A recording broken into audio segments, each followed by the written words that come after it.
കേരളഗാനം നിരസിച്ച് തന്നെ അപമാനിക്കുകയാണ് സാഹിത്യ അക്കാദമി ചെയ്തതെന്ന് ശ്രീകുമാരൻ തമ്പി. സാഹിത്യ അക്കാദമി ഭരിക്കുന്നത് അബൂബക്കറും സച്ചിദാനന്ദനും ചേർന്നുള്ള അച്ചുതണ്ടെന്നും അദ്ദേഹം ആരോപിച്ചു. മന്ത്രിയല്ല, ആരിടപെട്ടാലും തന്റെ പാട്ട് ഇനി നൽകില്ലെന്നും സ്വന്തം നിലയ്ക്ക് പാട്ട് ജനങ്ങളിലേക്ക് എത്തിക്കുമെന്നും ശ്രീകുമാരൻ തമ്പി പറഞ്ഞു.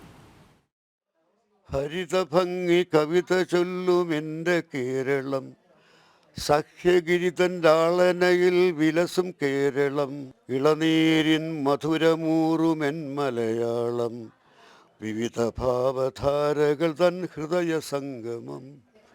ഏതാ സ്വീകരിക്കാൻ പ്രയാസമുള്ള വാക്ക്? സാഹിത്യ അക്കാദമിക്കെതിരെ രൂക്ഷ വിമർശനമാണ് ഗാനരചയിതാവും എഴുത്തുകാരനുമായ ശ്രീകുമാരൻ തമ്പി ഉന്നയിക്കുന്നത്.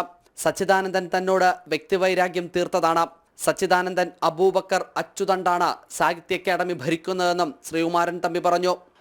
അത് ഈ അക്കാദമിക്ക് ഏറ്റവും എതിരായിട്ട് ഇപ്പോൾ പ്രവർത്തിച്ചുകൊണ്ടിരിക്കുന്ന ശക്തി സച്ചിദാനന്ദൻ അബൂബക്കർ കൂട്ടുകെട്ടാണ് എൻ്റെ അഭിപ്രായത്തിൽ. വേറെ ആരും സാഹിത്യ അക്കാദമിക്ക് കയറില്ല. ഞാൻ സാഹിത്യ അക്കാദമി എങ്ങനെ ആരെങ്കിലും ഒന്ന് രക്ഷിക്കണമെന്ന് ആഗ്രഹിക്കുന്നവരാണ്.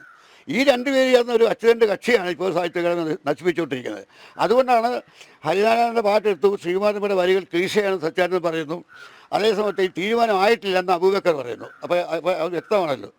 മന്ത്രിയല്ല, ആര് ചോദിച്ചാലും ഇനി പാട്ട് നൽകില്ല.